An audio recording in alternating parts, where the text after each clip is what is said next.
Hi dear students, this is Srikant Vamanrao Patil and I am working as Junior College lecturer in Bharat Junior College Buldhana since 1998. Recently, board has published a question bank for all subjects, which you know. Answers to these questions of 3 and 4 marks are available everywhere. सगळ्यांना माहिती आहे 3 ते 4 मार्काच्या क्वेश्चनची उत्तरं तुम्हाला सगळीकडे मिळतात. सगळ्या नोट्समध्ये उपलब्ध आहेत. नोट्समध्ये बुकमध्ये वेगवेगळ्या प्रकाशनचे पुस्तकं उपलब्ध आहेत तुमच्याकडे, त्यामध्ये उपलब्ध आहेत. But the main problem is of 1 and 2 mark questions. 1 आणि 2 मार्काचे जे प्रश्न आहेत त्याच्यामध्ये मात्र मेन प्रॉब्लेम आहे. कारण की 1 मार्काच्या प्रश्नाचं उत्तर किती लिहायचं, काय लिहायचं, कसं लिहायचं, त्याची मांडणी कशी करायची, इथपासनं आपली सुरुवात असेल. त्याचबरोबर 2 मार्काच्या प्रश्नामध्ये किती लेंथ ठेवायची, त्याच्यामध्ये काय काय आलं पाहिजे, हे सगळं आपण जर याचं नियोजन व्यवस्थित केलं तर तुम्हाला ते लिहायला सोपं जाईल. So the answers to this questions means 1 and 2 mark questions is not available anywhere. So you had to search for its answer and represent it in expected manner. म्हणून याची उत्तरं उपलब्ध नसल्यामुळे तुम्हाला काय करावं लागेल, तर आपल्या बोर्डाच्या पुस्तकामधनं किंवा नोट्समधनं याची उत्तरं तयार करावी लागतील. Okay, this is a typical work. पण हे मात्र अवघड काम होईल, कारण की आता वेळ कमी आपल्याकडे, अभ्यासासाठी वेळ कमी आहे, दिवस कमी राहिलेत, पेपर जवळ आलेत. त्यामुळे तुमचं हे जे टिपिकल काम आहे, तुमच्या डोक्यावर जे आलं होतं आता बोर्डाने ती क्वेश्चन बँक पब्लिश केल्यामुळे, ते थोडंसं कमी करण्याचं काम मी या ठिकाणी करतोय. So I am giving you all answers of such questions from question bank in explanation form. आणि म्हणून मग या क्वेश्चन बँकमध्ये आपल्याला जे वेगवेगळे प्रश्न विचारले आहेत, 1 मार्कावर आले आणि 2 मार्कावर आले, त्याचे सगळ्यांचे सोल्युशन मी या ठिकाणी देतोय.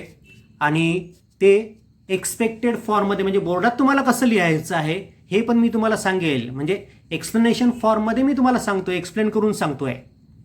ठीक आहे, पण त्याच वेळेस हे पण लक्षात घ्या, सूचना त्यांनी दिली आहे, हे जे प्रश्न दिले आहेत बोर्डाने जी क्वेश्चन बँक पब्लिश केली आहे त्याच्यामध्ये त्यांनी सूचना स्पेशली मेन्शन केली आहे, फक्त विद्यार्थ्यांना प्रश्न प्रकारांचा सराव करून देण्यासाठीच. सदर प्रश्नसंचातील प्रश्न बोर्डाच्या प्रश्नपत्रिकेत येतीलच असे नाही, याची नोंद घ्यावी.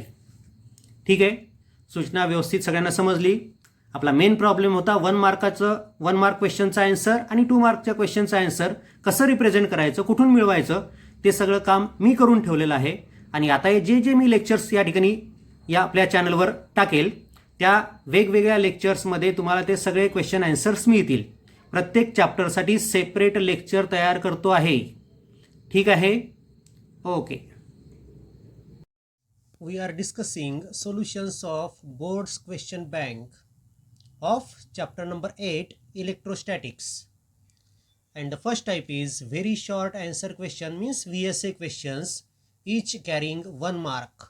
Okay, the first question is, what do you mean by dielectric polarization? आता लक्ष ठेवा, डायइलेक्ट्रिक पोलरायझेशन मध्ये काय होतं, डायइलेक्ट्रिक मध्ये जे मॉलिक्युल्स असतात त्या मॉलिक्युल्सचं पॉझिटिव्ह चार्जचं सेंटर आणि निगेटिव्ह चार्जचं सेंटर हे सेपरेट असतात. त्यामुळे तो एक डायपोल तयार होतो. आणि जेव्हा या डायइलेक्ट्रिक सबस्टन्सवर आपण एक्सटर्नल इलेक्ट्रिक फील्ड अप्लाय करतो तेव्हा हे जे डायपोल्स असतात हे डायपोल्स इलेक्ट्रिक फील्डच्या डायरेक्शननी स्वतःला अलाइन करतात. आणि ही जी प्रोसेस असते या प्रोसेसला आपण डायइलेक्ट्रिक पोलरायझेशन असं म्हणत असतो. हे आपल्याला माहिती आहे, तेच मी या ठिकाणी मांडलंय. On application of external electric field, molecules म्हणजेच dipoles of dielectric substance get aligned in the direction of the electric field and is called polarization or dielectric polarization. ठीक है. Second question is, which physical quantity has its unit as joule per coulomb? आता बघा, joule म्हणजे energy किंवा work, upon coulomb म्हणजे charge. Work upon charge म्हणा किंवा energy upon charge, कोणाचं युनिट असतं, पोटेन्शियलचं. आणि पोटेन्शियल ही स्केलर आहे की वेक्टर आहे, पोटेन्शियल म्हणजे वर्क, म्हणजे ही स्केलर क्वांटिटी झाली. So it is unit of potential is joule per coulomb and it is a scalar quantity. त्यानंतर तिसरं, व्हॉट आर लिनियर आयसोट्रोपिक डायइलेक्ट्रिक्स. डायइलेक्ट्रिकमधला एक प्रकार आहे लिनियर आयसोट्रोपिक. आता हा कोणता सबस्टन्स असतो? A dielectric in which permittivity is same in all direction is called linear isotropic dielectric. ज्याची परमिटिव्हिटी सर्व डायरेक्शननी सारखी असते त्याला लिनियर आयसोट्रोपिक डायइलेक्ट्रिक म्हणायचं. चौथा क्वेश्चन आहे, what happen to the energy stored in a capacitor if the plates of a charge capacitor are drawn apart. म्हणजे कॅपॅसिटरच्या प्लेट्स आपण दूर दूर नेल्या आणि battery is remaining connected. Battery मात्र कनेक्टेड ठेवली. आता बॅटरी जर आपण कनेक्टेड ठेवली तर पोटेन्शियल सारखं राहील. ठीक आहे, मग पोटेन्शियल सेम आहे, पण प्लेट्समधलं अंतर जर आपण वाढवलं तर प्लेट्समधलं अंतर आणि कॅपॅसिटी काय रिलेशन असतं? कॅपॅसिटीचा फॉर्म्युला आपल्याला माहिती आहे की C is equal to epsilon 0 KA upon D.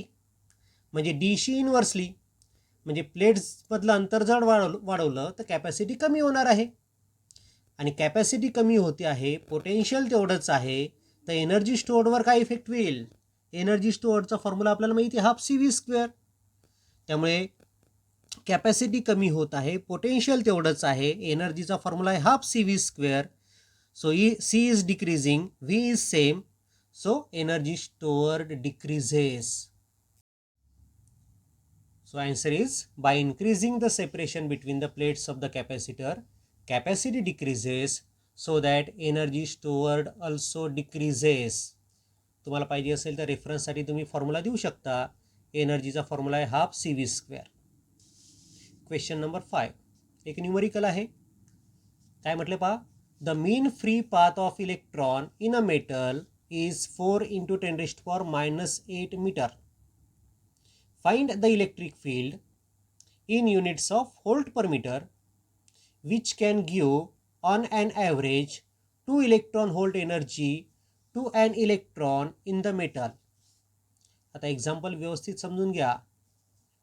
तसा इलेक्ट्रिक फील्डचा फॉर्म्युला काय असतो? V/d. V म्हणजे पोटेन्शियल आणि डी म्हणजे डिस्टन्स. बरोबर आहे. पण पोटेन्शियलला आपल्याला एनर्जी दिलेली इलेक्ट्रॉनची त्या एनर्जीमध्ये कन्वर्ट करायचं आहे, तर पोटेन्शियलचा फॉर्म्युला आहे एनर्जी पर युनिट चार्ज किंवा work done per unit charge. म्हणून मग त्या व्हीला आपल्याला लिहिता येतं energy of the electron upon charge of the electron. आणि डी म्हणजेच त्या ठिकाणी त्या इलेक्ट्रॉनचं डिस्टन्स कोणतं घेसाल तर फ्री पाथ. बरोबर आहे. म्हणून मग इलेक्ट्रिक फील्डचा फॉर्म्युला होतो आपल्याजवळ energy of that electron upon charge on the electron, आणि डी म्हणजे free path of the electron or distance between successive cooling म्हणजे फ्री पाथ.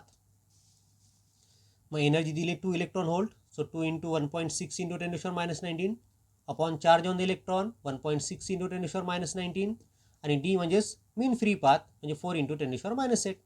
सॉल्व केलं तर आन्सर येतं 5 × 10⁻⁷ व्होल्ट पर मीटर. ठीक आहे, तुम्ही हे डायरेक्ट उत्तर जरी लिहिलं तरी या उत्तराला तुम्हाला 1 मार्क मिळतो. हे बाकीचं नाही दाखवलं तरी चालतं. 6th question, find the potential at the surface of an atomic nucleus having Z is equal to 50 of the radius 9 × 10⁻13 centimetre. हां, सेंटीमीटरमध्ये रेडियस दिले लक्षात घ्या. आता पोटेन्शियल तुम्हाला शोधायचं आहे न्यूक्लियसच्या सरफेसवरचं. आता न्यूक्लियसच्या सरफेसच्या आतमध्ये किती चार्जेस आहेत? 50, कारण की Z50 दिलं आपल्याला. म्हणजे टोटल चार्ज किती असेल? 50 × चार्ज ऑन द प्रोटॉन, म्हणजे 50 × 1.6 × 10⁻⁹ कुलम एवढा चार्ज त्या न्यूक्लियसच्या आतमध्ये असेल आणि त्याच्या सरफेसवरचं पोटेन्शियल आपल्याला काढायचं आहे. मग सरफेसवरच्या पोटेन्शियलचा फॉर्म्युला आपल्याला माहिती आहे V is equal to 1/4πε0 ZE upon R. So it is 1/4πε0 means 9 × 10⁻⁹, Z means 50, E means charge on one proton 1.6 × 10⁻⁹ upon R. R म्हणजे radius of that nucleus 9 × 10⁻⁻15. So it becomes 80 × 10⁵ means 8 × 10⁶ volt. Okay, तुम्ही फक्त उत्तर 8 × 10⁶ volt लिहिलं तरी तुम्हाला 1 mark मिळणार आहे. पण उत्तर हे युनिट पण बरोबर असलं पाहिजे, हे आन्सर पण तेवढंच असलं पाहिजे. याच्यातलं एक जरी चुकलं तुमचं तरी तुम्हाला 0 मार्क मिळेल, हे लक्षात ठेवा हां. त्यानंतर question number 7. The capacity of parallel plate capacitor is 10 microfarad when the distance between the plates is 9 centimeter. What will be its capacity if the distance between plates is reduced by कडे लक्ष ठेवा 6 centimetre. पहिले 9 centimetre होतं, नंतर 6 सेंटीमीटरनी आपण distance कमी करतोय. Reduce by 6 centimetre म्हणजे नंतर डिस्टन्स किती राहील 3 centimetre. So C1 is 10 microfarad Wien distance is 9 centimetre. C2 is how much Wien distance is 3 centimetre. आता डिस्टन्स आणि कॅपॅसिटीमध्ये काय रिलेशन आहे? तर कॅपॅसिटीचा फॉर्म्युला आपल्याला माहिती आहे, ॲप्सिलॉन 0 K/D पॅरलल प्लेट कॅपॅसिटरचा, म्हणजे कॅपॅसिटी आणि डिस्टन्स इन्व्हर्सली आहे. So C1/C2 is D2/D1. So C2 is D1C1/D2. So 9 into 10/3 it becomes 30 microfarad. So capacity becomes 30 microfarad. फक्त हे वाक्य लिहिलं तरी चालतं, 1 मार्क तुम्हाला भेटून जाईल. पण कसं आलं ते मी तुम्हाला सांगतोय, त्यासाठी हे एक्सप्लेनेशन देणं आवश्यक होतं. Okay. The next type is short answer 1 questions, means essay 1 questions each carry 2 marks. आता 2 मार्काच्या हिशोबाने तुम्हाला त्याचं उत्तर लिहायचं आहे. पहिला क्वेश्चन आहे एक्सप्लेन प्रिन्सिपल ऑफ कॅपॅसिटर. कॅपॅसिटरचा प्रिन्सिपल एक्सप्लेन करा. हा जुन्या सिलेबसमध्ये पुष्कळ वेळा प्रश्न विचारला गेला आहे बोर्डामध्ये. सो त्याच्या पहिले कॅपॅसिटर काय असतं ते तुम्हाला सांगावं लागेल. Capacitor is a device which stores large charge at low potential. याला आपण कॅपॅसिटर म्हणतो. So consider a charge plate having potential V1. So V is Q/C. So Q/C1. If the capacity of plate is, त्याच्यावरनं मी कॅपॅसिटीचा formula तयार केला Q/V1. Okay. So when a negatively charge plate is brought near to this plate, net potential becomes V1 - V. आता negatively charge plate जर याच्याजवळ आणली आपण तर त्याचं पोटेन्शियल कमी होईल. आणि कॅपॅसिटी किती होईल मग? तर त्या प्लेटची कॅपॅसिटी होईल दुसरी प्लेट जवळ आणल्यामुळे C2 is equal to Q/V1 - V. कारण की नंतरचं पोटेन्शियल कमी झालेलं असेल. So this shows that capacity वाढते. This shows that C2 is greater than C1. So when a earth conducting plate म्हणजेच negative plate is kept near a charged plate, its potential decreases and capacity increases. So this is principle of capacitor.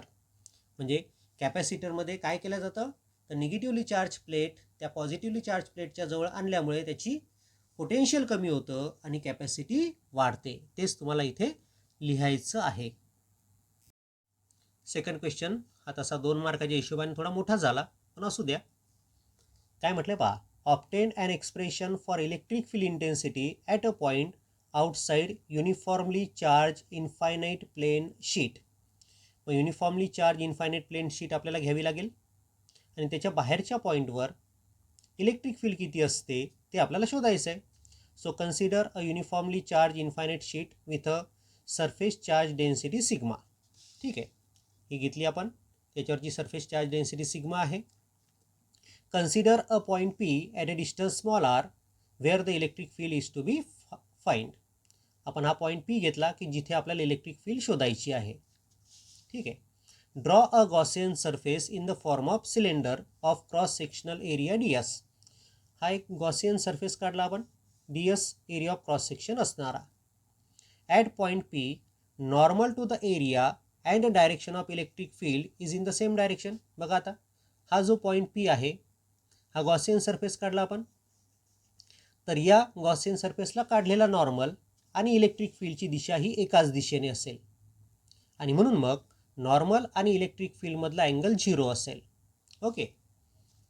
At the point P the normal to the area and direction of electric field is in the same direction, therefore theta is 0. Okay. The electric flux through Gaussian surface is. आता Gaussian surface मधनं जाणारा electric फ्लक्सचा formula आपल्याला माहिती आहे, d phi is equal to E cos θ ds. हा general formula आहे. Theta 0 आहे त्यामुळे cos 0 ची व्हॅल्यू होईल 1. So flux will be E × ds. हा झाला या छोट्याशा एरियामधनं जाणारा फ्लक्स. मग टोटल गॉसियन सरफेसमधनं जाणारा फ्लक्स किती असेल? तर total flux through the complete Gaussian surface is, integration घ्यावं लागेल आपल्याला. So integration of d phi म्हणजेच integration, so E is equal to integration E into integration d S. याला इंटिग्रेशन घेतलं आपण. आता integration d S will twice d A. का बरं ट्वाईस डी ए? तर इकडचा पण एरिया पलीकडचा पण एरिया तुम्हाला घ्यावा लागेल. सो ट्वाईस डी ए होईल तो. So phi is equal to integration of d फायला मी फाय म्हटलं ई, आणि इंटिग्रेशन ऑफ डी एस घेतलं आपण twice d A. But according to Gauss's theorem phi is Q upon epsilon zero. Q म्हणजे charge म्हणजे sigma into A. Sigma into A upon epsilon zero. म्हणून मग दोघांना equate केलं आपण. So electric field is found to be sigma upon twice epsilon zero. दोघांना equate केल्यानंतर. So this is required expression. Third question is what are polar and non polar dielectrics. दोघांच्या definition तुम्हाला लिहायचे आहेत. सरळ सरळ डेफिनेशन लिहून टाका.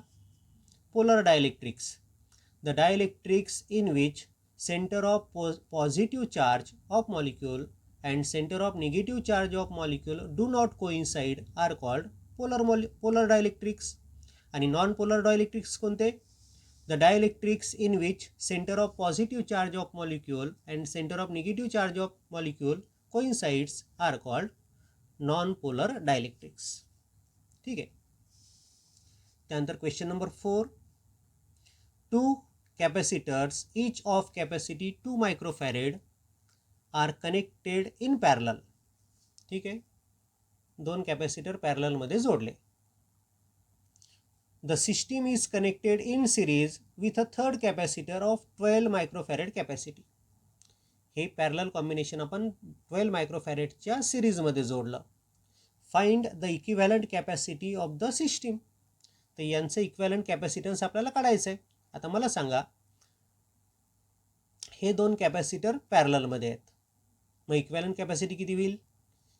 पॅरलल कॉम्बिनेशनमध्ये कॅपॅसिटी वाढते. 2 + 2 4 कॅपॅसिटी 4 होईल. 4 microfarad. 4 microfarad is connected in series with 12 microfarad. किती मिळेल आपल्याला कॅल्क्युलेशन करायचं आहे. बघा, C1 आणि C2 पॅरललमध्ये आहेत, त्यामुळे इक्विव्हॅलंट कॅपॅसिटी होईल C1 + C2. So 2 + 2 means 4 microfarad. Now they are connected in series with C3. So CP and C3 are in series. So equivalent capacity becomes 1/C equivalent is equal to 1/CP plus 1/C3. Simplification केलं आपण, आपल्याला मिळालं 3 microfarad. ठीक आहे. So the equivalent capacitance becomes of that combination 3 microfarad. Okay. त्यानंतर question number 5. काय म्हटलं पहा. आता दोन मार्काचं असल्यामुळे तुम्हाला ते कंप्लीट लिहायचं आहे. हां. 2 Spears A and B of radius A and B respectively are at the same potential. Potential दोघांचं सारखं आहे. Find the ratio of surface charge densities. ठीक आहे. तर सरफेस चार्ज डेन्सिटीमधला आपल्याला रेशो शोधायचा आहे ए आणि बीचा. बघा, दोघांच्या रेडियस आहे ए आणि बी, आणि सरफेस चार्ज डेन्सिटीमधला रेशो आपल्याला शोधायचा आहे. पोटेन्शियल सारखं आहे, ही कंडिशन दिलेली आहे. मग आपण पहिले पोटेन्शियलचा विचार करू. The potential of sphere A is, पहिल्या स्पियरच्या पोटेन्शियलचा फॉर्म्युला 1/4πε0 QA/RA. बरोबर आहे. त्यानंतर potential of sphere B, formula आहे आपल्याकडे 1/4πε0 QB, म्हणजे charge on the potential B upon radius of the B sphere. But दोघांचे पोटेन्शियल सारखे आहेत. So VA is equal to VA आपल्याला VA is equal to VB आपल्याला दिलेलं आहे. सो मग आपण दोघांना पोटेन्शियल जर सारखं असेल तर आपल्याला काय मिळतं? QA/QB is equal to RA/RB. Potential सारखं असल्यामुळे. किंवा QA/RA is equal to QB/RB असं पण आपल्याला म्हणता येतं. हे इक्वेशन 1 मिळालं आपल्याला. The surface charge densities of sphere A is sigma A is equal to Q A upon 4 pi R square. त्याचप्रकारे surface charge density of sphere B is sigma B is equal to Q B upon 4 pi R B square. Charge upon area formula surface charge डेन्सिटीचा. त्यामुळे sigma A upon sigma B हा जर ratio आपण घेतला तर तो ratio येतो आपल्याजवळ Q A upon Q B into R B square upon R A square आहे, बरोबर. So Q A upon Q B into R B square upon R A square त्याला सिम्प्लिफाय केलं आपल्याला. So the ratio is found to be B is to A. बघून घ्या. And the last question is a molecule with dipole moment P is placed in an electric field of strength E. Initially, the dipole is aligned parallel to the field. Initially तो electric field ला parallel आहे. If the dipole is rotated to be anti-parallel, म्हणजे त्या डायपोलला आपण anti parallel करतोय. पहिले parallel आहे त्याला आपण रोटेट केलं, अँटी पॅरलल केलं. Find the work done. आता या प्रोसेसमध्ये किती वर्क होईल ते आपल्याला सांगायचं आहे. So let us consider a dipole of dipole moment P is placed in an external electric field E. The work done in rotation of this dipole from theta 0 to theta, work डनचा formula आपल्याजवळ आहे P into E into cos theta 0 minus cos theta, where theta is the angle made with the field, हे आपल्याला माहिती आहे. Theta 0 म्हणजे initially तो electric फील्डच्या दिशेने आहे म्हणून थिटा 0 0 आहे. नंतर त्याला आपण अँटी पॅरलल केला त्यामुळे थिटा होईल पाय. पाय म्हणजेच 180 degree. So PE, so work डनचा फॉर्म्युला होईल आपल्याजवळ PE कॉस 0 आणि थिटा घ्या 180 आणि कॉस 180 ची value -1. So minus of -1, so it becomes twice PE. So work done becomes twice PE. आलं लक्षात.